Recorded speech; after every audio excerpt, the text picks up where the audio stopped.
All right, so if your Binance app isn't working properly, yeah, don't worry. This happens sometimes and most issues are pretty easy to fix. Let's go step by step. First, make sure your internet connection is stable. A weak or slow connection can cause the app to freeze or not load. Now close the app completely and reopen it.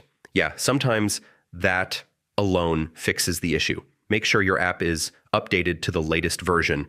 Older versions can have bugs or stop working properly.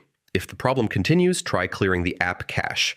This removes temporary data that might be causing issues. Low storage space can also slow down apps. Free up some space if your device is almost full. If you're using a VPN, try turning it off. It can sometimes block the app or cause connection errors. Still not working? Uninstall the app and reinstall it fresh from the official App Store. Sometimes the issue isn't on your side. Binance servers might be down or under maintenance. If nothing works, contact Binance support and explain the problem. They can guide you further. And yeah, that's how you fix most Binance app issues. Just go through these steps one by one, and you'll usually get it working again pretty quickly.